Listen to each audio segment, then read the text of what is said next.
Hey, what's up, senders? We are back with another episode. This is episode 75 with B1KER. That's right. Robert Schumacher is on the podcast, B1KER Bar podcast host.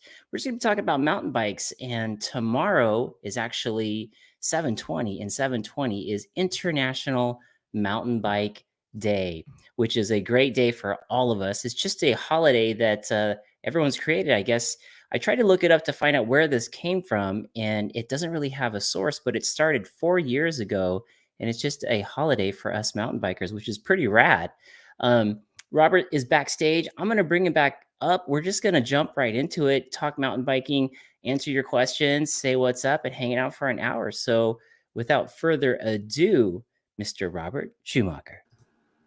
Yo! What's up, YouTube? I love it, dude. We got we see Timothy Haley is in the audience right there. Says, "What up?" Checking in from Big Bear. Oh, he's back to Big Bear, dude. We had drinks with Mr. Timothy Haley after Ride and Shine. Did we? Yeah, at his I think we went to his trailer. Oh, okay. At That's that the guy that picnic we're hanging table. out with. Yeah. I'm so bad with names, dude. He says, "Robert, what up, bro?" Not much. Yeah, that was interesting what you were saying about the International Mountain Biking Day, because I never even heard of it until the other day. The Outsider MTV said something about it, and I was like, "What is that? I don't even know what this is." Yeah, so International Mountain Bike Day is July 20th, Ride MTB Day. It literally sounds like it's a movement that was created just to try to get all of us together, synced up as a unified group, just to help strengthen the community. And I tried to go into it and look at, so I have it pulled up here, Robert. I tried to Yeah, look they at, got a little about link there. What's that all? yeah, right there. It says, Ride MTB Day is back. With your help, it's going to be bigger than ever. We started the Ride MTB Day 4 years ago with one goal in mind: to get more people out on the trails to enjoy the stoke that riding a mountain bike always brings. Since then, July 20th has been recognized around the globe as the international holiday of mountain biking. Dude, does that mean we could take the day off tomorrow? I feel like that's a good reason to take the day off. I think I'm feeling like that it's a vacation day. Yeah, I feel like, I mean, I identify as a mountain biker, so I definitely feel like I should be able to have that day off. Totally, right? Oh, we got Trail Monster in the house. What's up, Trail Monster? Welcome to the show. Timothy Haley is also Zach, the Tumor Warrior. I don't know if you got a chance to meet this kid. He battled a brain tumor in 2017. This guy was riding a mountain bike. Zach crashed on his mountain bike, Robert, and that crash led him to the hospital. It was that bad of a crash, and through that is how they found the brain tumor. Had they not found that brain tumor, it definitely would have been fatal. He had no clue. That's crazy. Isn't that It's crazy? funny how life does those kind of things to people, where it's like it would feel like it's something unfortunate, but somehow it becomes a fortunate event. Totally. His battle is great. When you look at it, it's inspirational how he's gone through it. And I think it was a total of 15 surgeries that he had to go through to get to where he is today. And he is back on the mountain bike, and he was out there at Ride and Shine with us all, having a good time. And the kiddo plays football. He's a beast, protects the quarterback, and still going after it, which is awesome.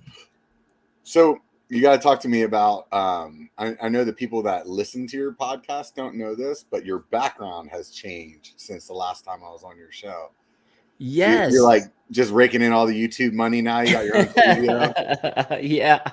I got inspired, man. I did like an Amazon shop, and I got the little LED lights after our show. I looked back on when I was on your show. It was in December. You had like the cool LED lights, and you were talking to me about how you put up the shelves and everything. And since then, I asked the wifey if I could use the office as the studio, and she fully was like, "Go for it." So got the beer fridge here in the back for the folks who are on live looking at it. Little record light right there, autographed deck right there from Steve Caballero, one of my buddies out on the mountain bike and legend in the skateboard world. So trying to spruce it up a little bit. Right on, man. Yeah, no, it looks good, dude. Definitely looks way different than before. This is my not in the garage studio here. So because what makes this place great is right over my shoulder there is an air conditioner, and the Oh, garage is like 105 degrees right now. That's not holy, going to happen. holy crap, man. That's It's so crazy. hot up here right now. It's nuts. It seems like a heat wave. It's like, is it a humid hot there too where you are, or just No, it's just dry like it is down dry here. heat? Dang, man. We have these crazy monsoonal type storms that happen down in Mexico, but they'll push up some of that humidity up this way. So we've been getting these like kind of weird, humid, hot. I don't know. It's Oh, that's nothing. crazy. Yeah, we definitely don't have any of that around here. It was just like, I mean, I was riding right before this, and it was about 100 degrees, and I call it shadow hopping because, like, as you're like climbing, you're like jumping from shadow to shadow, and just like, oh god, I can't wait to get to the next one. Right. Hopefully, there's a ton of the shadow hopping when you're climbing too, right? Just Right? like, good Yeah. lord. Yeah. On those days when you're out, I guess it depends on what you're riding, but would you just half shell the whole way because it's that hot, or I pretty much wear a half shell like 99% of the time, and uh, 1% of the time I'm actually like, oh, I should be wearing a full face, and then I do. And I've really been trying to make a conscious effort of wearing the full face more often. I was actually just talking to Seth about this on my podcast, like the last episode, and I think it's just because I was like a kid of the '80s and '90s. You know what I mean? Like we didn't ever wear helmets, and every when I got a full face, I was like, yeah, I'm gonna wear this on those gnarly rides, and then I would go do something like Downeyville. You know, it's like 14 miles of downhill, just whew, hauling balls as fast as you can, right, and chunking yeah, stuff. And I'm still wearing a half shell. I'm like, no, I'm gonna wear this full face on, like serious days. And I realized that I was just always waiting for some serious ride yeah. that I don't know what it's like, some kind of unicorn or something that happen. So I've been trying to make a conscious effort like to wear it more often. But I definitely do you wear a full face a lot? I try to, but I'm also a newer rider. I started in 2020, and the closest trail system to me is Greer, so it's got a lot of rock on it. And I started with a half shell, and people were like, "Oh man, you got to just get a full face because things can go wrong quick with those rocks out there." So I'm kind of used to it, and now with the helmets being so light, Yeah. it's insane, and all the different vents on there. So yeah, I try to ride full face all the time. Yeah, I have that Cali Invader. It's not a DH certified, but it's a full face. Basically, like the chin bar is like passes the moto test. It just couldn't get the DH certification because some of the air vents are so big. Hmm. But I wear that, and honestly, like it doesn't really feel too much different. And I will say that I enjoy wearing the full face when I do because I'm one of those guys that sweats a ton. Uh-huh. And when you're wearing goggles, it just like it's not a problem sweating a ton when like it is like if you're wearing glasses, like I have to wear like a headband and I have to squeeze it out like every 10 minutes, and I'm still sweating all over my glasses, and that usually happens like right in the middle of a downhill techie section. But Right. The first bump, boom. right, There's a yeah, you're big like, oh water great, now dropper. I can't see and I'm going 25 miles an hour. There's a rock drop around here somewhere. Yeah, right. Yeah, it'll be okay. Everything's fine. Just ride loose. Does the goggles, I mean, do they soak up the sweat for us? Because I hear you, man. The same thing. When I wear the full face and the goggles, I'll be sweating, but it never drips into my lenses. It must just I think it's just the way that the goggles are, kind of like the foam of the goggles. The sweat just kind of goes around through the foam and then just doesn't get in your face. I don't know, or it's just magic. Some things magic is okay. magic is perfectly Yeah, fine. I like magic, which is awesome. Trail Monster saying he wears a full face 95% of the time, but we got the desert chunk out there. Yeah. It yeah, yeah. They got some. I'm assuming he's like Arizona or something like that. yeah. Some Yeah. good stuff over there. Every year I usually go to Sedona, and typically on that trip we go ride in Phoenix too. So um, usually ride South Mountain every year, but we went over to a place called Halls, Okay. It's got like mostly flow over there, but they got some chunky stuff over there too. So Arizona's definitely got some fun stuff. Dude, and cactus. Yeah, right. Cactus galore. I found myself with cactus in the side of my butt cheek Oh this no. last this last trip. I was on the side of the trail trying to pick it out with my pants down, and I swear there was nobody there until I was trying to get the cactus needles out, and then everybody and their mother literally were trying to ride by, and that was like fun to explain what I was trying to do. Yeah. Standing outside the trail with your pants down around your ankles. Exactly. Exactly. Riding Dirty from Arizona is also out there. He says, wish I had more time, had to get back to AZ. He's just leaving Southern California, it looks like, leaving Snow Summit. He was out there for a couple days. Dang, that's pretty sweet. Yeah. I was close to where you were, man. Was it 2 weekends ago? Sky Park. Dude, it seems like a lifetime ago at this point. Like honestly, I pretty much ride every day, and not every day is mountain bike, but like because I ride so much, it's hard to keep track of like how long ago things were. Yeah. I mean, back whenever I used to ride just on the weekends and every once in a while, like one midweek ride, it would be pretty easy to be like, oh yeah, we went to wherever like 4 weeks ago. But now it's like, I don't know, was that last week? Was that yesterday? It all bleeds together when you're putting Well, in. How go many ahead. miles do you think you're putting in a week? Typically around 100, but some of that's What? road. Yeah, some of it's road though. So, Holy crap, man. but yeah, I think because last year wasn't doing as much road. I kind of like pulled back on the road and then just was riding. I was riding mountain bike like 5 or 6 days a week, and I hit like 300,000 feet of elevation by the end of the year.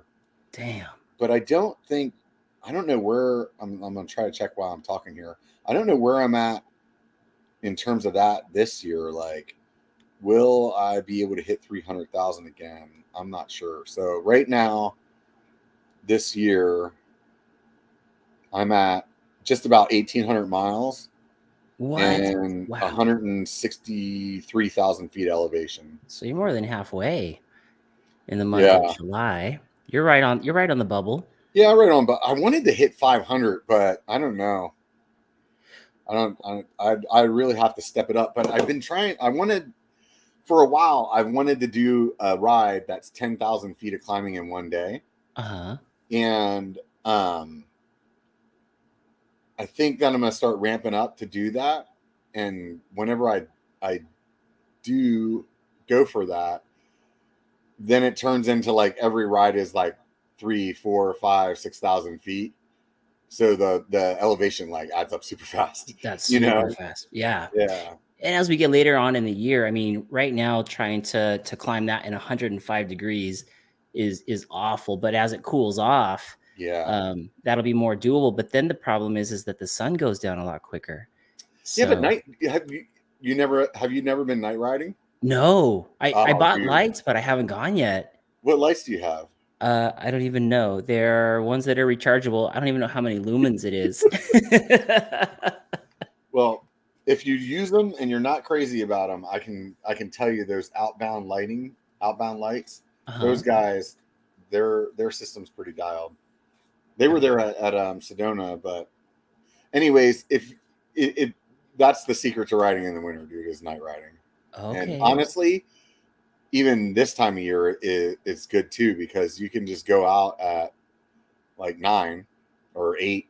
It's starting to cool off, and then ride into whatever amount of darkness you want to ride into, and then it's not super hot. All those guys in Arizona that were chatting earlier, they know all about it. That's what they do. They either get up super early or ride super late. Yeah, Trail Monster and Riding Dirty, let us know if you guys are out there with the outbound lights, cruising the trails. I see the Colorado Kid does a lot of stuff like that where he does night rides and he's saying like there's all these eyes looking back at you, like like the reflection of eyes and all the Mm-hmm. predators are out. Is that true? Oh yeah, there's definitely like there's like a little bit of a spooky factor to it, but there's some like cool shit that happens too. Like there's this one trail locally called Connector, Uh-huh. and it's kind of, you know, it's a single track-ish trail, you know, like maybe single track, double-ish track, you know, and it's got a real good canopy around the trail. And I've been going down that trail on more than one occasion, and like one or two bats will be following, like being right in front of you, Whoa. like just going down the trail, like swooshing all the corners and stuff with you. Because Whoa. basically, like your light is attracting the bugs, and then the bats are just like, it's like freaking like a fast food like drive-through for they're just like screaming down the trail with you, just like filling up, and you're like, oh, that's kind of cool, you know? That's pretty rad, dude. The Biker Bar food buffet is open, and Right. those bats are going for food. That's But on the other crazy. hand, you'll hear like what sounds like a Sasquatch in the trees, like sounds like they're like ripping bushes out, but it's probably like a field mouse. But like when you're standing there and you just hear all these leaves crunkling and stuff, you're like, I'm out of here. Drop it to gear 12. We're gone. Right. The problem is like I'm a slow climber, so all my friends are like, phew. And Yeah. I'm like, oh, it's always the slow one that gets eaten. Who put barbecue sauce on my back? You bastards. Right? Like, why can't we hear this crap at the top of a downhill? That'd be straight. It's always the last person on the bottom of an uphill. Right? Yeah, yeah. So, Oh my God, that's so funny. if I ever Uh, get eaten, you know why. yeah, everyone put barbecue sauce on your back and bailed on the uphill. Right, and Dirty says beast mode, Rob, on your climbing. If you get 500,000, bro, that's gonna be insane. Yeah, I don't think it's gonna happen this year. The way that I was riding, because like this is what happened. Like I was, you know, doing a lot of road. The lady and I were doing road like 5 days a week. So we would just do this like little 20-mile loop out of the house. And then on the weekends I would ride. And then some days during the week, sometimes I would double up and I would do a road ride with her, but then I would do a mountain bike ride on like a Tuesday or a Thursday or something like that. But like kind of like something smaller, like 1,000 feet or something like that, you know? Uh-huh. And I don't remember what it was. Like she for whatever reason, we kind of like pulled off some of the road riding. And I was like, I'm just gonna try to see if I just add all those mountain bike days in and just start putting in like all kinds of elevation, that like would it just turn me into like this beast of a climber, right? And what I found out from my experiment was that road biking actually makes me a better climber than adding more mountain bike days. Really? Yeah, it's really surprising, but I think it's because on the road bike you have that like steady like Cadence of cadence of like pain cave, let's just call it, right? Because you're Mhm. just like trying to like hammer. And if you think about it, when you're climbing like a big long climb, it's the same thing. You're just like your legs are like super engaged for like 30 minutes, or I mean, you guys are Yeah, climbing big climbs like we are up here in Northern California. Like sure. you'll have these like 30 or 40-minute climbs, right? Yeah, And I'm looking for gear 13 and 14. I'm like, that's all I got right. is 12? Damn. Right. So that like cadence that you're doing while you're road biking is really close to that. And I feel like even whenever I had jumped up where I was doing at least 1,000 to like when I was doing mountain biking like 6 days in a week, I was doing like 1,000 to 1,500 like on the weekdays, and then on the weekends I would do like I don't know anywhere from 2,000 to 5,000 feet like on each day, right? Wow. But yeah, it really didn't affect it much. Like I notice it more now. So what I'm doing now is just Monday, Wednesday, Friday is the road bike, and then Tuesday, Thursday, Saturday, Sunday is mountain bike. Wonder if the road is just really building up that endurance because it's just like constant struggle bus for that long period of time. Yeah. But I also like the thing that I like about the road too is that because I'm riding like pretty much I'm almost always riding like 6 or 7 days a week. And when you're riding that much, there's road days like sometimes I could just chill.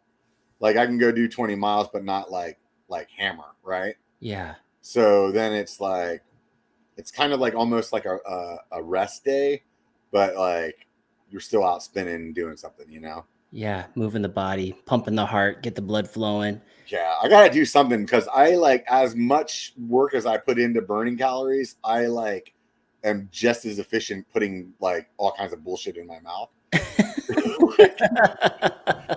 So like otherwise I wouldn't weigh 250 pounds. Like, you talk to some guys that are like, yeah, I'm riding 7 days a week. And you look at the mileage, you're like, holy shit, this guy should be fit as fuck. But no. He's chubby. Dude, 250 though, man. You're coming back down. That's great because I know what was your goal? For those of you who haven't seen, Robert's got a great video on his YouTube channel where it literally says, I'm gonna die. And it's talking about how it's just like that awareness of health. And you went on this health kick or spree where you were almost 300, right? And you're trying to get Yeah. down to 220. Was Yeah, it that was the goal? 301 pounds whenever I stood on the scale that day. Yeah. That was a good video too, by the way. Oh, thank you, man. Yeah, it was a fun one. It was a fun one to like um it was fun to make because it was like, all right, I'm gonna get my shit together. I'm gonna put this out there. But the thing that was really cool was I didn't realize how many people that I was gonna inspire. And I never really thought about inspiring people when I started my mountain bike, like my YouTube channel. It's like I'm a fat dude that likes to ride bikes and drink beer and eat chicken wings, man. Like, definitely you're not going to be coming here for inspiration. and then to like have all these people like, man, you like changed my life. I like lost 50 pounds or I like did this or like, oh man, it's crazy. You're like just listening to people tell you these stories and you're thinking, wow, that's insane. Like all I did was like put that out there and the ripple effect that it had is just it's phenomenal, to feel like you have that kind of impact on people is definitely not something I ever really thought about when I started my YouTube channel. I mean, let's be honest. I started my YouTube channel as like I want free bike parts. That's really what I was looking for. And you're getting that. Right? No, I didn't get any further than that. But how cool, dude, that you actually have people that are telling you that you've changed their lives. I mean, the video that you put together was so well done and it told such a great story. And then there was even like we're all coming out of the pandemic, but you put out some interesting stats that make you stop and think like I really should be monitoring my health here, man. I need to kind of prioritize that because there's a lot to be around for, and to see your journey was cool. Yeah, it's weird. I'm gonna be 45 this year, and at this point in my life, I've had friends die from like all kinds of different stuff, and some of it's like when it's an accident, like, oh, that guy got in a car accident. All right, I can rest. Like you can just like kind of like compartmentalize that. Mm-hmm. But whenever one of your buddies gets like prostate cancer and dies, or one of your buddies like has a heart attack and dies, or Dude, and then this is you're so like, young. Yeah. then you start thinking about it. You're because when you're in your 20s, you're Invincible. yeah, man, nobody's dying. Whatever. Yeah. You know what I mean? Right. They should have died. Right. And now you start seeing that happen and you're watching, what happens to their family or even how it affects you personally. Like I had a buddy that had a heart attack and died, and I never realized how good of a friend he was until he died. And when he died, I like, you look at things a little differently. Yeah. You know what I mean? And it was like, holy shit, man, that was a really like, we were really good friends, Yeah. And things that you kind of just took for granted and shit. And then you start, it only takes a matter of time till you start reflecting on your own life.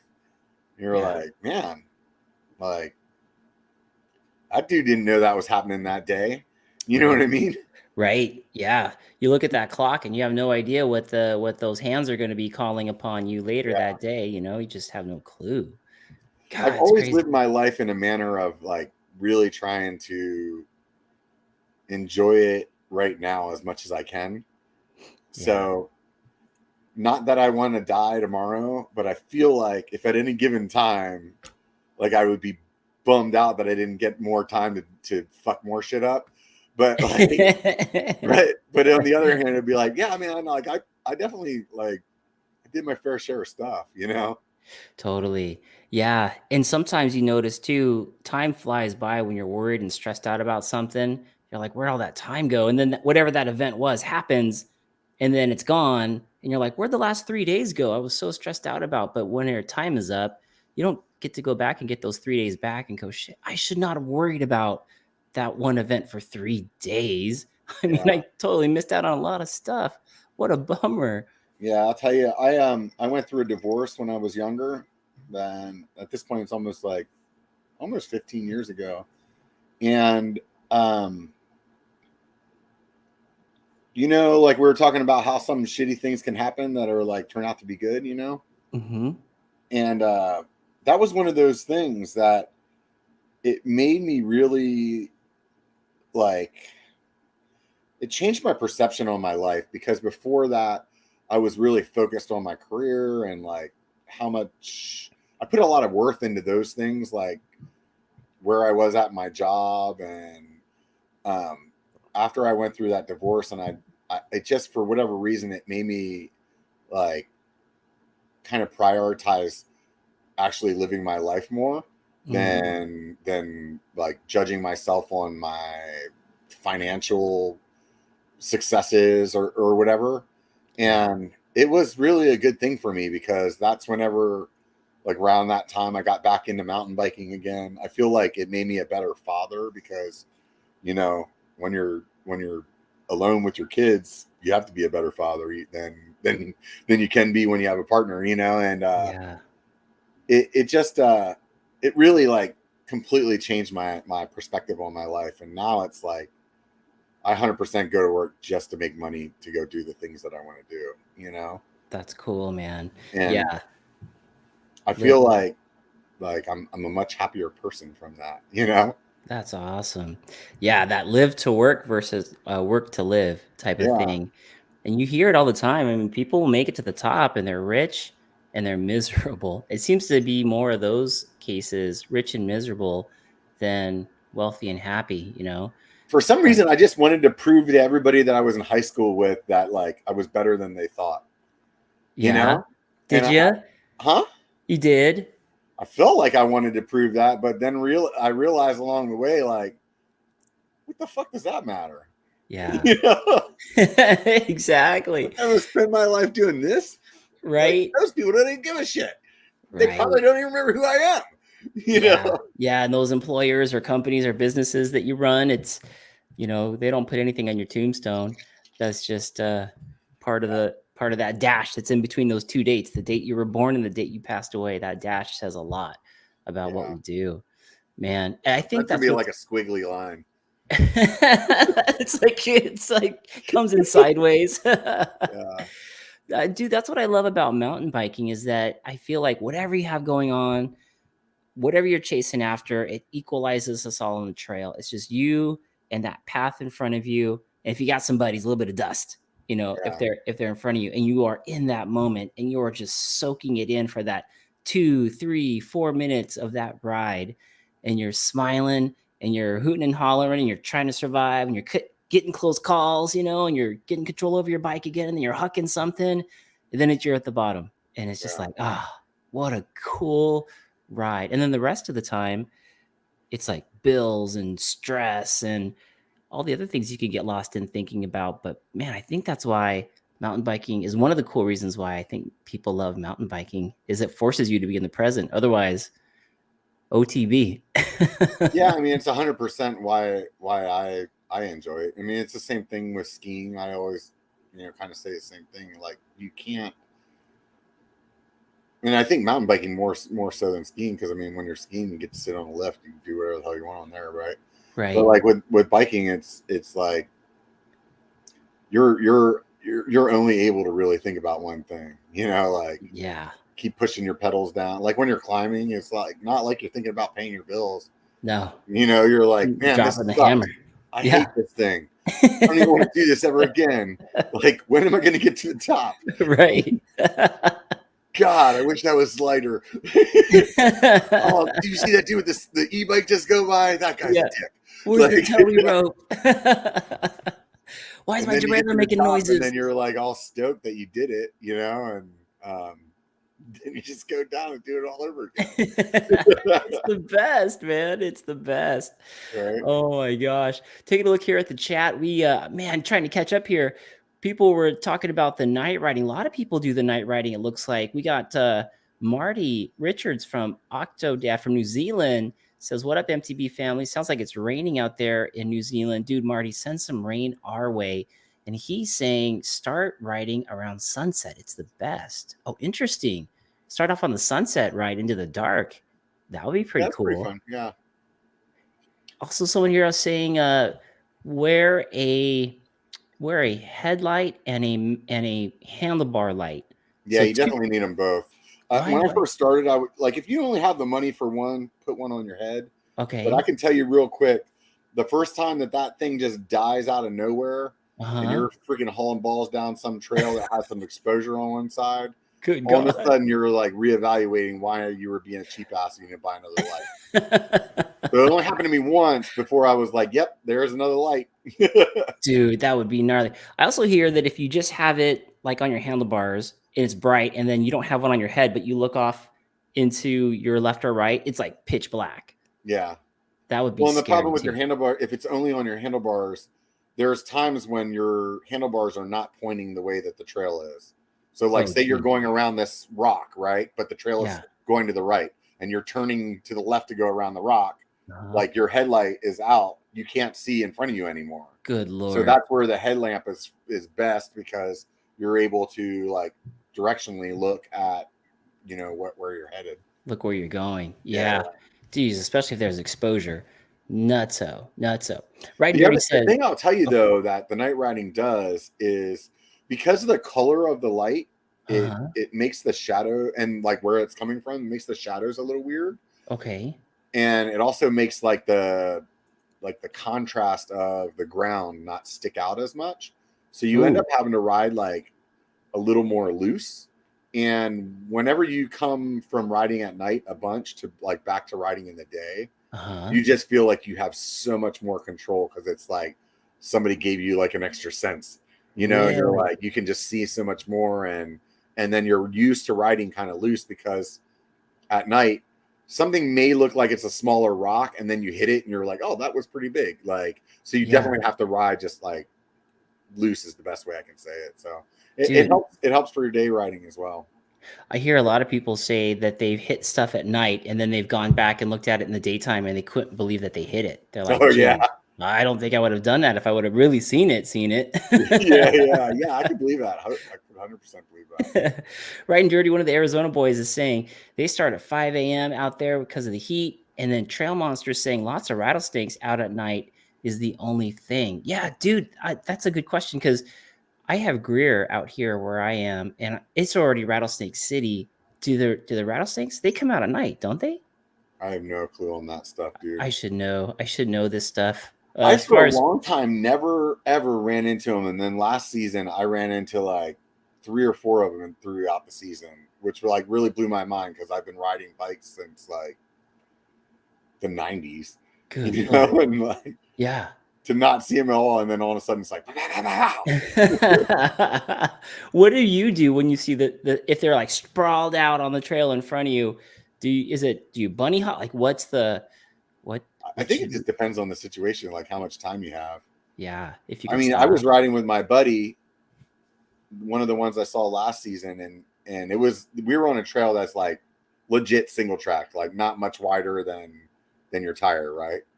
And he went by, and as he went by, I saw the snake coming into the trail, Oh, and good I saw Lord. it in enough time that like my front tire barely missed its head, and then Jeez. I'm looking down at it as I'm like trying to lift my legs so that it's like if it decides to like hit, Strike. it's not gonna like get my feet. And Yeah. then I'm thinking, I hope I don't run it over. Like I had zero time to think about it.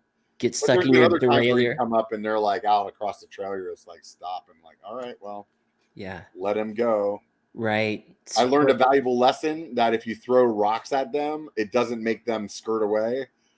then instead they coil up and fucking hiss at you for another 10 minutes. So in the middle of the trail. yeah, that was a lesson learned. So I'm full of bad decisions still. That's why you're still alive. We gotta learn from them. Yeah, right. Dude, one of my buddies told me he takes his water bottle and he just gives them a little squirt of water. And I guess they hate that because they're already cold-blooded. So that gets them to want to get out of the way. But you know, if your water is low, you might want to contemplate, do I want to really give them this water? I'm gonna try peeling them. Yeah. Well, it's warm. They might like it. Right. He's like, hey. Get all mad when you're done. Like, where is all that warm water? It's gone. Right. My buddy Craig, MTB Raging, is in the house. What's up? He says, road piles on the miles. Back in my circuit days, 500 to 600 miles a month was normal for 7 to 8 months out of the year. Jeez, really?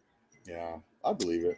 That's crazy. I used to do like my commute to work. I used to ride, and that was like 30 miles. It was like almost 36 miles a day that I was doing. And when I was doing that like 5 days a week, I mean, you just add it up. You know what I mean? Like, yeah, 30. Yeah, for sure.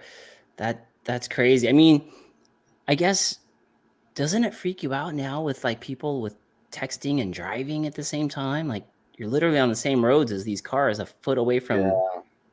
Yeah. Most of the, like where I was commuting at, like for the most part, I wasn't around a lot of vehicles. And then the loop that I do with the lady here in Sacramento, we have a paved river trail that goes from Sacramento to Folsom. It's 35 miles long. Dang, that's got to be no cars, right? That's full on. Yeah, it's just like road bikes and hikers and stuff. You know? And that's like, you know, when you see like Colorado Kid doing the night rides on it with all the animals that you were talking about. Yes, yeah. A lot of times he was riding road bike on that American River Trail. Got it. Oh, that's got to be cool. All the animals that come down to the water. Yeah, and that's super close to my house, so we only have like a couple of miles to kind of navigate through neighborhoods, and then we're on the bike trail. So that's not too bad. So I don't really I personally don't enjoy road biking at all. I just do it with the lady, and because it's like really efficient to like burn some calories right out your house. Totally. Yeah, especially if you have that trail right there. Yeah, but to me, it's not like I'm like, oh, let's go like on a fun road ride. Get out of town. I'm a mountain biker, man. Yeah, you know what I mean. Like, yeah, I feel like some of the road rides are more dangerous than our mountain biking, just because you don't know what's coming up behind you, and someone could be responding to some text message or whatever, and then that's it. It's a wrap. Yeah, that's why I always tell people why I like mountain biking better than road riding is like, I would rather take my chances with bears and mountain lions than teenagers with texting. Totally. Yeah, it's scary. Check this out. This is an awesome handle. Jake from State Farm is on the line. He says, when I had a good back, I was pretty decent at climbing. It's e-bike and lift access for me now. Dude, that's pretty dope. Still getting that 140 beats per minute for 2 hours though. Heck yeah. That's pretty good, man. Yeah, dude. I borrowed one of my buddy's e-bikes and we went on a ride in like a local area, and I was sweating my ass off, man. It wasn't like I wasn't putting any less work in. Like, you're just like what I noticed is I was just riding at a super high cadence the whole time because you're trying to keep that motor engaged. Yes. But I mean, you're throwing around a bike that's a lot heavier, so I feel like you're getting some work from that as well. But at the end of the day, this is how I feel about it. If you're outside doing something, right on. Totally. Like, who cares if it's got a battery or not? There's so many people sitting at home just watching Netflix and like, you know what I mean? Doing nothing with their life. Like, stop complaining about people going outside and doing something. Man, I totally agree with you. The only time I have both. I have an analog and e-bike. If I'm on that e-bike and I'm climbing up and I catch up to guys that are on analog bikes, I slow way down and I look for a great spot to try to get past them, because I just don't want to blaze past somebody, you know, and take their motivation, take the wind out of their sail, whatever you call it. Because I think even I feel it if I pass somebody. It feels like, I don't like that. I wish I had a different upline, you know. Yeah. But I've done a few rides with guys on e-bikes whenever I'm on an analog bike, and it could be a ride that I've done a million times. And for some reason, when you're riding with somebody that's on an e-bike, it does take all the wind out of your sails, dude. Because you're just thinking the whole time, like, man, this climb really sucks. It must be fun for that guy. yeah. Like I don't know, maybe it's just me, but No, dude, I know exactly what you mean. oh man, I did this one ride in this area that's like super fun to ride in, but it's a real shitty climb. We'll just say it that way. And he's just like tootling along next to me, like, you know, rubber jawing, like blah, blah, blah, blah, blah, talking to me about all kinds of crap, and I'm just like, oh my god, dude, go on, go forward. I hate this climb right now, like, and I hate it more than I normally do, just because I know that it's not as hard for him right now. You know what I mean? Yes, Like, exactly. I feel like if we were both on e-bikes, then we'd both be hammering, and then we'd both be like out of breath. You know what I mean? So, Totally. but instead, he's just like la-di-da. Would you like another beer? Right?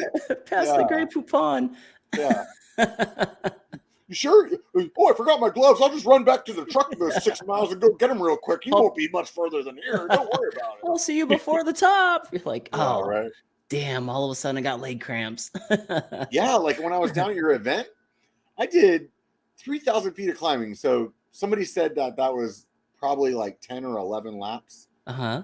And, but those guys on the e-bikes, man, they were zipping past me all day. Like those guys probably got 30 runs in a day. Right. It's true, man. It's true. They did create a new E-line that goes up and you got to catch it. It's a real small turn, but if you see it, you catch it. Yeah. And that's pretty cool. It's pretty steep, but it gets you up in like 2 minutes up to the top. And then you don't have to navigate the switchbacks, you know, and pass everybody and everything like that. I did that trail that goes around like the chunky, more techie one. What was that one called? Oh, yeah. Comet. Yeah, I did that a couple times. Or on the climb up or on the way down? On the way down. Oh, yeah. Comet. Yeah. And there's a climb off of that on the way back that apparently is much steeper than the normal one. Yeah, that's like bear tracks or something like that. Yeah, I took that one. Oh, yeah. Lord. And I was already about 2,000 feet into my day.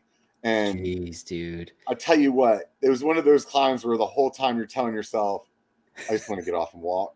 And on the other hand, you're like, I ain't doing that. I give it up. You know, like exactly. Because you don't know where you're at either, right? Because like at least for me, I'd never been on the trail. So in my mind, I'm like, if I get off and like 35 feet in front of me is like the top of the hill, I'm gonna be pissed.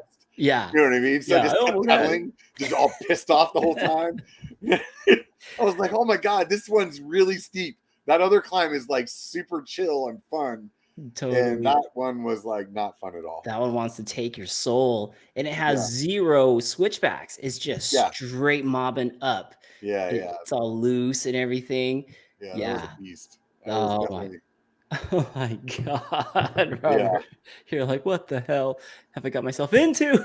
Well, at that point, like for some reason, right around that point is whenever I decided I wanted to at least get 3,000 feet before I stopped. And then that's whenever it was like, I went up that and I was like, maybe it's a bad idea. Maybe I don't need 3,000 feet. But once I got back over to the other climb, I was like, okay, this is not bad. This is not bad. I remember we were talking that night after the Ride and Shine event. We were having a beer with Tim over at the campsites across the street.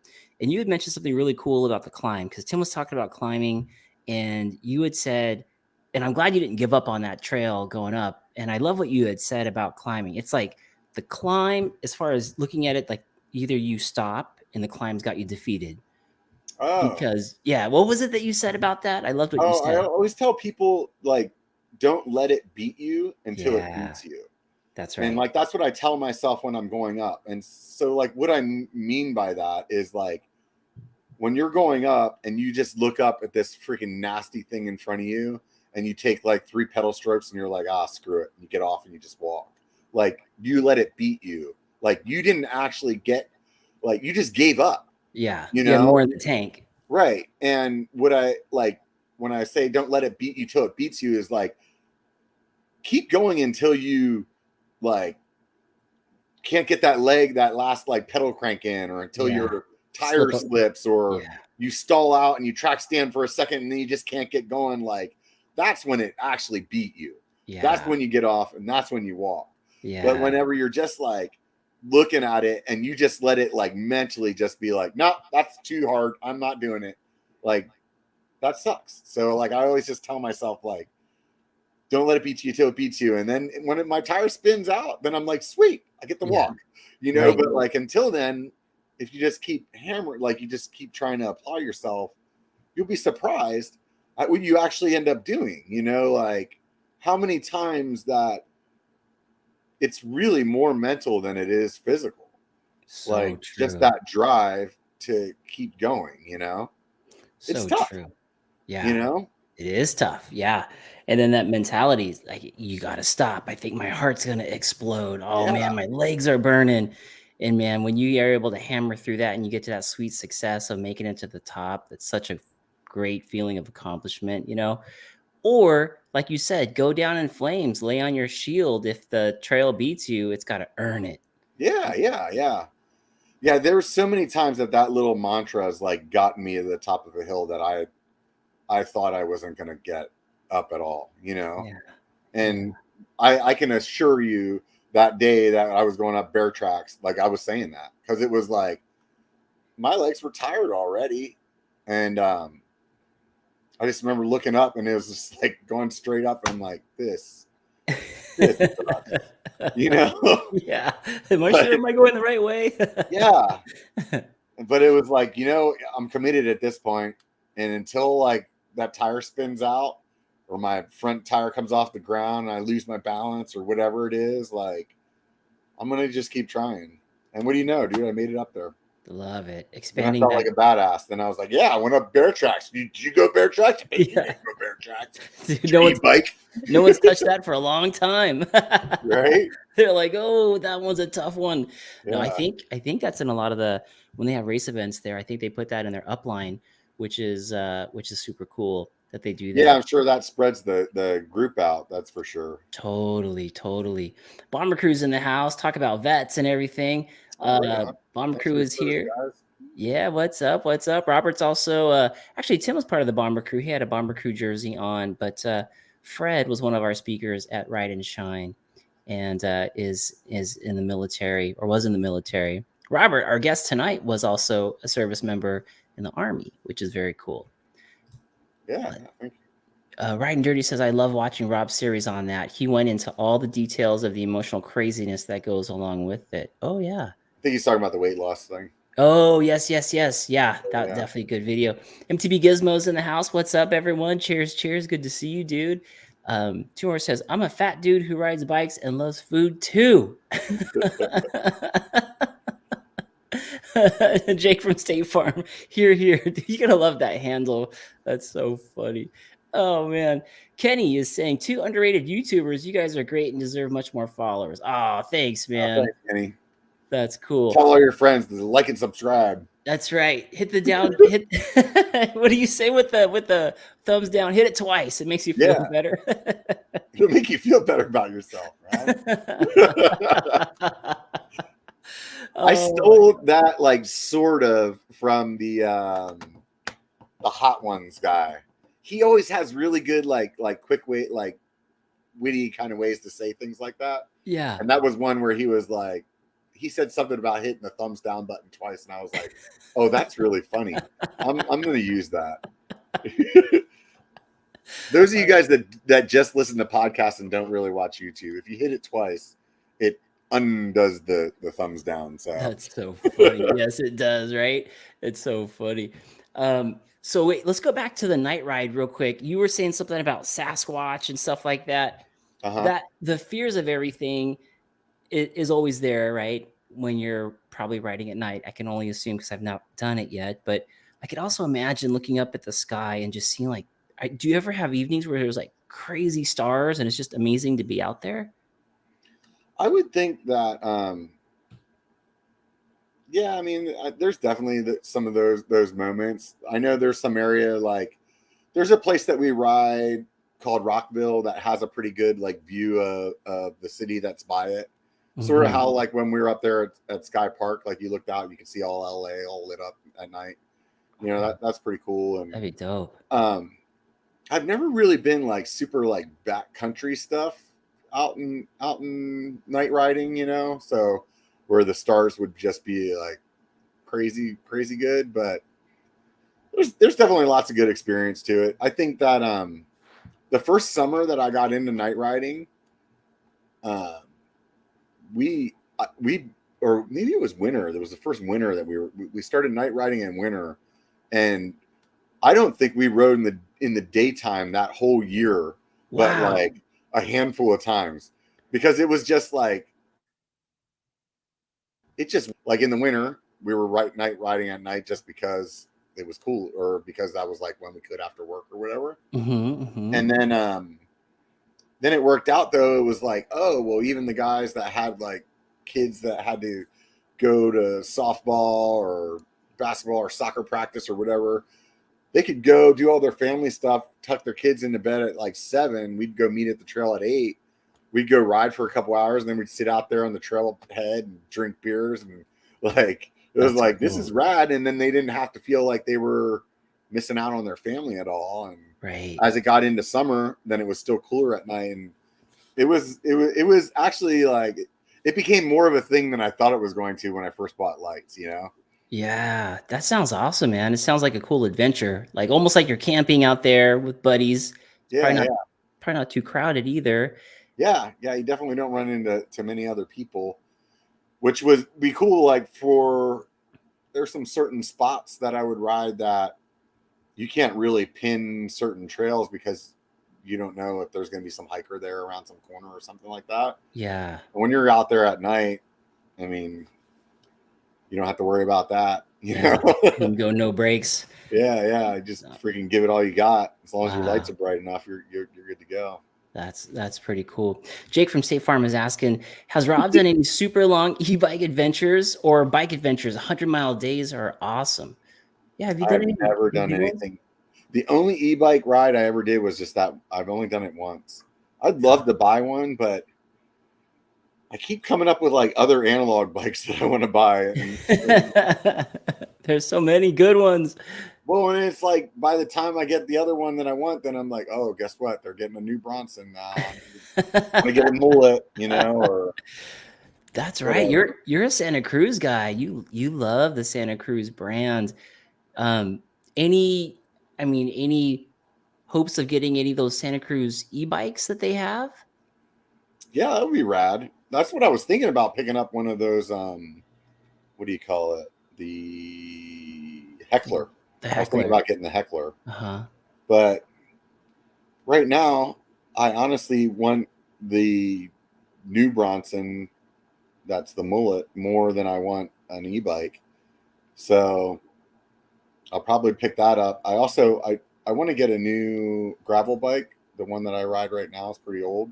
And I feel like at this point I could sell it and still kind of get like post-COVID decent money for it and roll that into a new gravel bike. So those are kind of like what I'm looking at bike-wise right now. And then in my mind, I'll be like, after that, I'll buy an e-bike. Yeah. And who knows what happens there. So Right.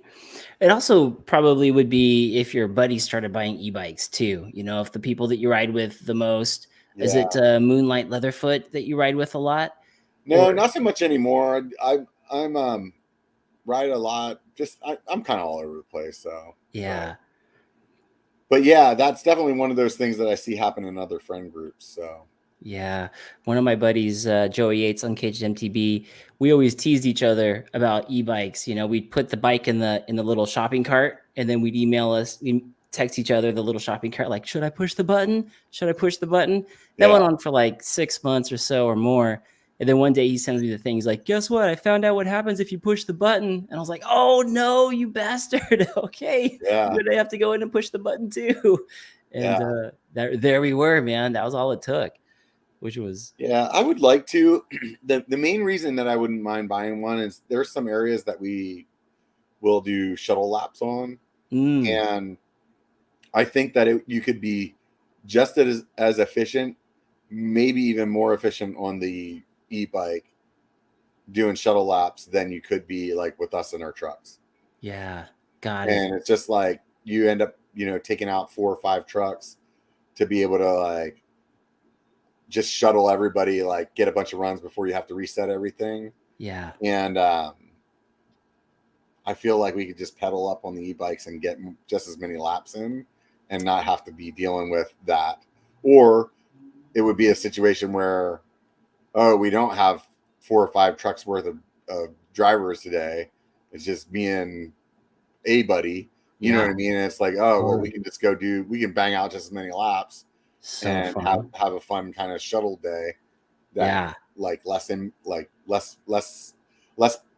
pain cave, Totally. And kind of like I feel like that's what it would be really good for, at least for me. I couldn't see myself becoming like a mostly e-bike kind of guy though. Exclusively. Yeah. Yeah. It'd be too hard. I feel like it's like surfing. I feel like you need to have multiple types of tools for whatever terrain you're going to go on, whether like in surfing, shortboard, longboard, a fish. It's just nice to kind of have a trail bike if you can afford maybe an enduro bike, and then an e-bike when you want to have a chairlift that you can control up the hill, so to speak. Right. But then again, that's also a lot of dough. I mean, bikes are getting crazy expensive. Yeah, I mean, yeah. I think this is what's going to happen. They have road bikes that do this already, but it's going to get to a point where you take your battery and your motor in and out, and it's like analog bike or an e-bike, which way you want to ride it, so you're just buying one. Yeah. So I've seen that kind of technology advertised on some of these like commuter roadish bikes, where you could take the battery off. It's like the battery and the motor is almost one little piece. Yeah, it's all one piece. Yeah, you've seen that. Yeah. I feel like once the battery technology just gets a little better, and like I think that's the way I see the sport ending up. Like, because to ask somebody to go buy the cheapest e-bike that's a mountain bike that you could find that's decent is probably at least $5-6 grand. I think YT has one that's pretty, like, it's right around $6 grand if I remember. Yeah, you're right. Those direct to consumer companies, YT's got their Core 2. Yeah, I think Commensol has theirs. They're all like right there. So I mean, it's not like you have to spend 12 to get an e-bike now. You know correct, what I mean? Correct. And pretty good to go spend 6 on an e-bike, and then go spend another, up to that or less. I mean, even for a decent mountain bike, I would say you want to be in the like somewhere maybe between $2,000 and $3,000 range to at least get like pretty decent like components and stuff. Yeah. And so I mean, at that point, you're like $10,000 and 2 bikes into a sport. Like, that's a lot. It's a lot. So if they could bring it down to where you're buying a bike that's like $6 grand and you can do either or, yeah, that would be dope. Right. That would be dope. Did you see that Trek just released their latest e-bike? I think that thing's like, I could be totally wrong. For those of you who are out there in the chats, back me up on this or correct me, but I want to say it said it was like 14 grand. Oh shit! Does that sound right? I mean, that sounds crazy. I wouldn't doubt it, man. I wouldn't doubt it. Dude, the guys on Moto are probably laughing at us. But this is the thing, man. I hear that all the time. People are like, "Oh, I could buy a motorcycle for that much." But check this out. I'm not a motorcycle rider. like it's as simple as that. Like, I don't really give a shit if you could buy a motorcycle with that. Like, I could buy $14,000 worth of cocaine too. You know what I mean? Like I want to ride bikes. And so, like, if that's what I want to spend on bikes, then that's what I'm going to spend on a bike. Like, it just doesn't, like, I don't understand why people always throw that like motorcycle thing out there. It's like, it doesn't even matter.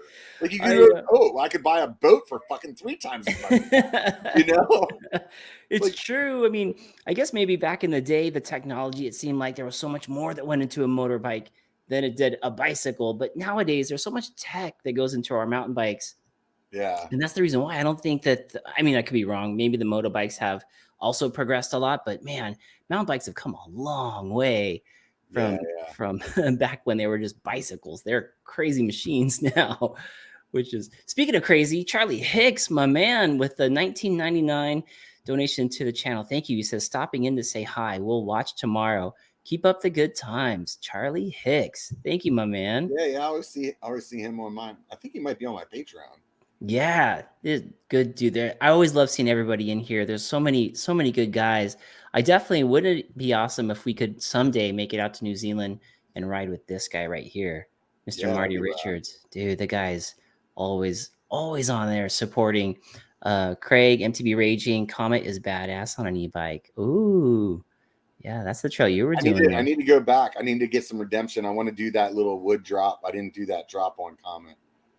Oh yeah, did you go around it? Yeah, I rode the like sketchy kind of sandy line on the left of it, but I didn't do the drop. And I feel like I know it's in my wheelhouse, but it was just like a little bit in my head that day. And I was like, I don't need to mess this up. You know what I mean? Totally. You were out solo too, pretty far from home, and all of us. If we were just better, if I had found you, that there were so many people. If I had found you, when you were riding with people, it would have been a lot better to. I rode through that the first time with MTB Allen. He like pointed out and showed me and stuff like that. I just didn't feel. It just wasn't calling to me that day. You know what I mean? And totally. I've definitely found like listening to the inside voice is good. It's always wise. It's wise. Tumor Warrior, we're catching up on the chat, says thank you for your service, Robert. Oh man, right on. There you go. Riding Dirty's loving that. Thumbs down twice, baby. Tony De Silva, the outsider, is in the chat. He says, hey, what's Robert's favorite movie? Ooh, on the spot. I'll say this. I saw him when he typed that. And what's up, outsider man? I would say that my knee jerk, my favorite movie is Fear and Loathing in Las Vegas. Like that would be the first thing that I would say. Yeah. But the movie that I've seen the most in my life, hands down, is Goonies. I've probably seen that movie. I can't even tell you how many times I've seen that movie. That's the best. Does that make it my favorite because I've watched it the most, or what? You know? Maybe. I mean, it's by choice, right? You're not just walking in like, what are you guys watching? Yeah, no, definitely. Like it's like even like because my kids, as they were growing up, I made them watch every movie that I watched when I was a kid. So like when my daughter was in high school, she beat her teacher at some like 80s and 90s movie trivia because she's seen them all, you know? But yeah, I just like when we're bored, we're like, let's watch Goonies. All right, you know. So good. I love that movie. That the mystery, like that crew, like that's the first crew, right? On their bikes, cruising down, looking for the treasure. Yeah. Right? Data. There's so many good parts of that movie. I mean, it's just like I don't think that movie could be as successful like today because of some of the cancel culture that's out there, you know. But for the time that it was a good movie, man. Such a good movie. I loved it when Chunk was getting his hand in the blender and he started talking about confessing everything. He said, when I was in 3rd grade, I went to the balcony and I made this fake throw up. They're like, I love this kid. Right. It's the best. Tony, like, yeah. Just be honest. Michael Jackson never came to your house to use the bathroom. He's like, okay, he didn't, but his sister did. Love that movie. In The Housekeeper, when Corey Feldman talking Spanish to her. Oh yeah, they're saying they're gonna lock her up in the dungeon or something like that. Yeah. This is where he keeps all his heroin and his cocaine. Don't mix the drugs. That's the best, man. I love that movie. And then the whole treasure and One-Eyed Willie. Yeah. Oh man, I think everyone's had to have seen the Goonies. If not, they have to go get a refresh. Tony's saying, does he like Italian food? Of course. I would say stromboli is my favorite food. If you're from back east, you know what that is. But otherwise, it's like a pizza pocket, let's just say. With a meatball in it, right? No. I was totally off. But it's just really good, man. It's my favorite food by far. When I go home, I eat usually stromboli. Like, let's say if I'm home for 7 days, I'm eating stromboli 5 of them. That's awesome, man. He's on a roll here. He's asking, will he eat wings this week? That's a good one. I don't know whether or not it'll happen, but I'm definitely a wings guy. And I saw that he said somewhere in there that Sky Park wings are the best. Yes. And I didn't get the wings while I was there. I didn't know that they had good wings. Yeah. So now I'm gonna have to go back. We'll have to go. We'll have to go back. Two more are saying Wingstop or Buffalo Wild Wings is what Oh, he's it's saying. B-Dubs definitely better than Wingstop, but Hooters is better than B-Dubs. And is there a Hooters close to you? I thought that there No. wasn't, right? No, they all closed. So there is a ride that we do that's like 2 hours away from here. And one of the main reasons we go there is just so we can go to Hooters. That's awesome. And when we go to Phoenix, we usually go to Hooters there too. Perfect. Now, literally, you go there for the chicken wings and not the chicken breasts, right? Just definitely the wings. But that's Yeah. Because for real, like, I'm just gonna shut up. The wings are the best thing there. We'll just say it that way. I remember you told me a story of ordering like all these wings for you and a crew of guys that just got done with the ride. And I think you had said that the girl at Hooters was pretty new and her eyes looked like, oh my God, you're ordering like 80 wings? No, we ordered like 100. And 100. she acted like it was a big deal. And I didn't even understand it because there was like 5 of us. And I was like, what are you, freaking high? Like, if I came in here and I'm like, oh, you can eat night, I could put a pretty damn big dent in that order by myself, man. Because Hooters wings aren't big. They're not like B-Dubs where you're like, man, you order like 15 B-Dubs wings. You're like, man, I'm pretty full, right? Cooked. Yeah. But Hooters wings are like little. Yeah, those wings, those chickens don't go to the gym. Like, you know what I mean? They're like, they've been playing Atari all day or something like that. They're not big, beefy wings. Oh, that's funny, man. That's funny. 2 more says, haven't tried them. I need to go back. Oh, Trail Dogs is in the house. What up, Trail Dogs? Good to see you guys. It's always good to see the Trail Dogs. Guys, so night rides. I wonder what Sedona would be like on a night ride if there was a trail. I guess Slim Shady would be the best one that doesn't have a lot of exposure, huh? I did a night ride in Sedona. And if you're familiar from the event, you can kind of like go through the neighborhood and then you can go down like Grand Central. Uh-huh. And it kind of pops you back out to the road and then you can just get back to the event. We did that at night. And that trail is super fun at night. Nice. Because it's just like a hauling ass, like it's Flow. fast. It's got some flowy. It's got a little bit chunky here and there, but not enough that you're like, it's not like High Line where you're gonna be like, oh fuck, I'm gonna die. You know what I mean? Right. Those are the worst. Yeah. Oh man. Let's see. Trail Dogs is saying about Slaughterhouse. That one's a local one here close by. That would be kind of creepy at night. Dude, that's one of those. Slaughterhouse Trail is local and it's kind of off the radar, but it's one of those ones where the trees make a canopy and it kind of goes alongside of a creek and there's poison oak on each side. But there's features all over the place. But it looks like kind of creepy haunted because you're in this ravine. Yeah. And you can just see like a headless horseman coming at you. Right. When I've been in there and the sun's gone down and it starts to get dark through there, I'm like, man, I am out of here. And if I forgot something, I'll see it tomorrow. Yeah. But riding through something like that at night would be kind of freaky. Dude, I'll tell you, like the more that you ride at night, the less that it seems like a thing. Because those lights are so freaking bright, man. Unless you have crappy lights, then I would say it's challenging. But like with most of the lights that are out now, it's like you're practically riding in the daylight, dude. That's crazy. That's great. And it's called outbound lights. Those are the lights that you would recommend? Yeah, I would definitely recommend because they're like really well balanced between the headlamp and the handlebar, and they're wireless too, so you don't have some like extra battery that you're trying to like put in your pocket or strap to your bike or something like that. So they're really well made. Gotcha. I gotta have to pick some of those up. I have a podcast on the Biker Bar with them. Okay. But yeah. Good, I'll have to check. Good group of dudes. I'll have to check that out and then see which products. I'll hit you up on the side, see which products you'd recommend for handlebar and. They have like a packet, right? It's like a bundle, you know, like get the headlamp and the handlebar, like it's like $300 or something like that. Okay, sweet. Yeah, if I can get out there when it's cooler, that would be nice. Trail Monster with the $10 donation to the channel says, Mark, you guys ride Greer a lot. He says, I'm heading to Greer, AZ this Saturday near our lift park. I want to do a video of Greer trails, but not mention the ones in AZ just to confuse people. So there's a place called Greer out in AZ. I gotcha.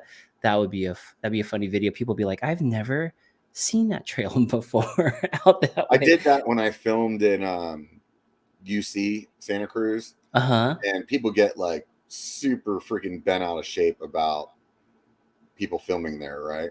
Yeah. So I was riding with one of the guys from Zeroed, and I was testing their bike. So the whole time I was there, I just told everybody I was in New Zealand. And like the thing that was really funny was like people were commenting like, that's really rad, you got to go to New Zealand. And I'm like, there's literally like cars driving by with the California license plates in. It's like I thought I was making it obvious that I was like bullshitting, but it was right. it was pretty funny. That's funny. Was that a college? Did he just pass a college campus? UC Santa Cruz. What the heck? Outsiders saying flight attendant is a thing. Dude, so this is crazy. On Tony's flight attendant, his Capra has this automatic suspension like component to it. I watched that video. It's crazy. I saw it in real life. We went to a place called Snow Valley this last weekend, and he pulled the bike just off of the, like the little bike racks. You just put your bike in, you go and buy your lift ticket, you come back out. He just pulled it off of there, and the front tire just rolled over the bar and it made all these cool mechanical sounds. It's like, bzz, bzz, bzz. It was like fully adjusting to just that alone. Yeah, that's interesting. So crazy. I feel like I have to like ride it to believe it. Have you not? Mean? Yeah, I've not been on one. Have you? No, definitely not. I bet it would be. I'm not a big YouTuber like Tony, man. Just rolling in the money, all the sponsorship, raining bikes on him. Yeah, that bike was good looking, man, and he was handling that thing like a champ. That's the new YT Capra Uncaged 6, I believe, which is man, that was such a cool bike.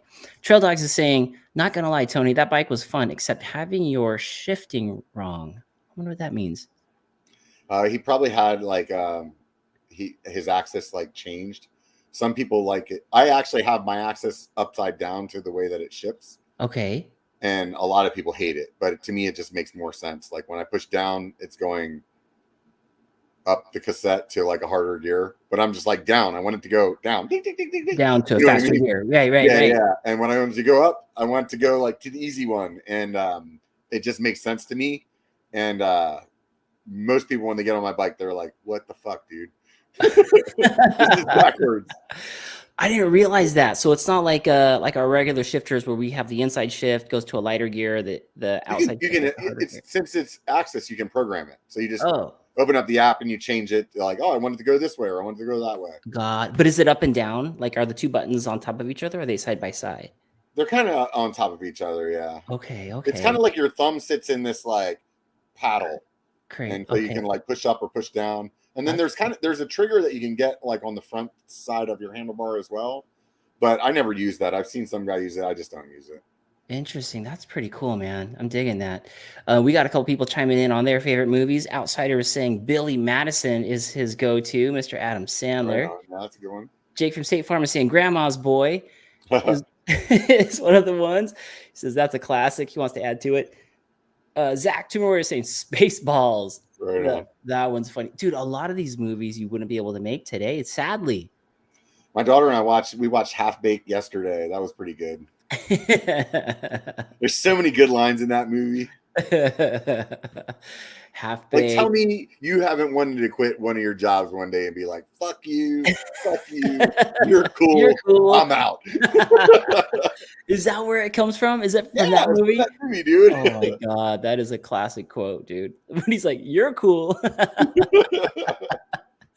Oh man, Air Blair is saying, "Is it just me, or does Tony the Outsider and Biker Robert look like they could be related?" Maybe. Huh? You guys have any relation there? Who knows, man? 6 degrees of separation, right? It's true. MTV Rat Desk has been here, been watching in the garage. Holy cow. This guy's out in the Coachella Valley, Palm Springs area. If your garage is 105, dude, Adam Miller, MTV Rat Desk, what is your garage? Holy moly. Outsiders laughing at that. Man. Dude, I'm like trying to catch up on the chat. You guys are like so good in there. But Robert, we are over an hour, and dude, I always love talking to you, man, and I'm so grateful that you're able to hop on the podcast Yeah, tonight. for sure, man. It was a good time. That was so cool. One more here says I'm going to be serious. Alien is my go-to. Steph. There you go. Alien, huh? That goes along with the nighttime ride. Right. That could be a whole new show. Are aliens real? Ooh, and have you seen anything? I wonder. Yeah, we could talk about that for. That's my go-to on the history. Like when I'm going to bed, it's Uh-huh. usually aliens or space that I'm trying to watch. Dude, me My, too. my lady likes to watch murders. I'm always joking, like who's dying tonight, and then she's like, okay, like what physics fucking space shit are you gonna like suck me into?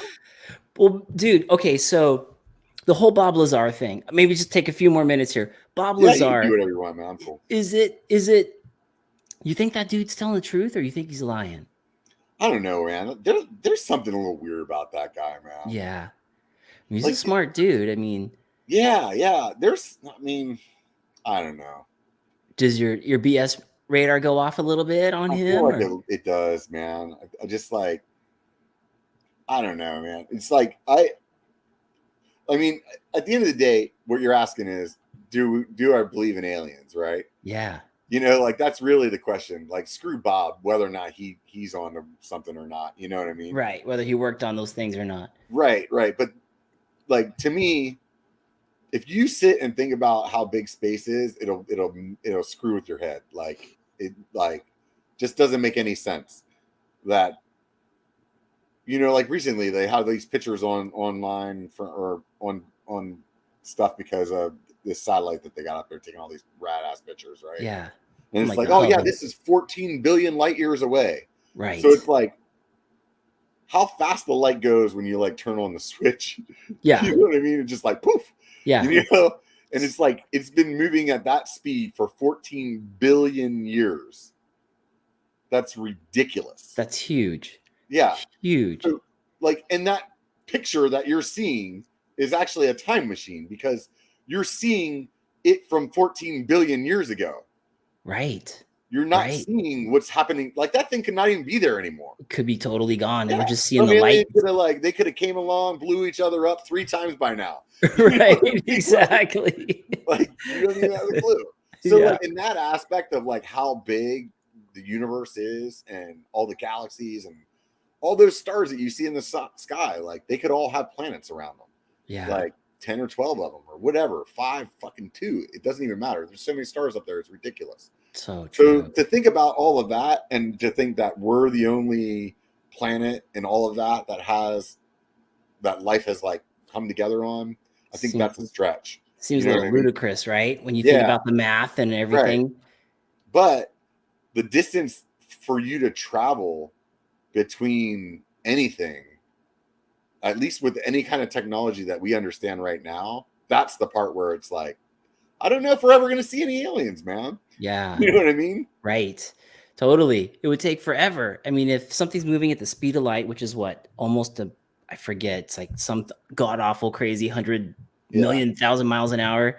It's like 360,000 miles a second, I think. Or something a second. Like that. Yeah. That's geez. And it takes me like, for me to drive to your house in Sacramento would take me like 6 hours. Right. In a car. It's like, right. Oh God. When I was in college for fun, I was just like doing all this math and I was like, man, I wonder how long like it would take us to get to the next closest star. And the next closest star is just like, I think it's like 4 light years away or some shit like that, right? Wow. 4.5 light years, right? A full year at moving at 300,000 miles per second. Right. So like, so 4 years. So I like just did the math of like the fastest that we could be going is like with current technology. I think I used something like, I don't know, like 50,000 miles per hour. It would still take like 100,000 years to get there. Jeez. It's like ridiculous. You'd have to freeze yourself and hope that when you get there that there's the technology to bring you back. Yeah. So the only thing that makes it possible, right, is like if traveling at the speed of light stops time. That's what like basically Einstein says. Yeah. Or there's wormholes. If one of those two things is accurate, then maybe we can get it across the galaxy. And Right. until then, fucking Bob's full of shit, man. That's so funny. The outsider says, or are they already here? Yeah, he's deep. Dude, we'll have to Indeed. get you back on a podcast so we could talk about aliens and mountain biking and things of that nature. That would be super fun. Yeah. Everybody that's in the chat, thanks for coming along on the ride on the podcast today with Robert and I. Biker, I love your outro. Would you mind doing me a favor and taking us out with your outro? Oh, for sure, man.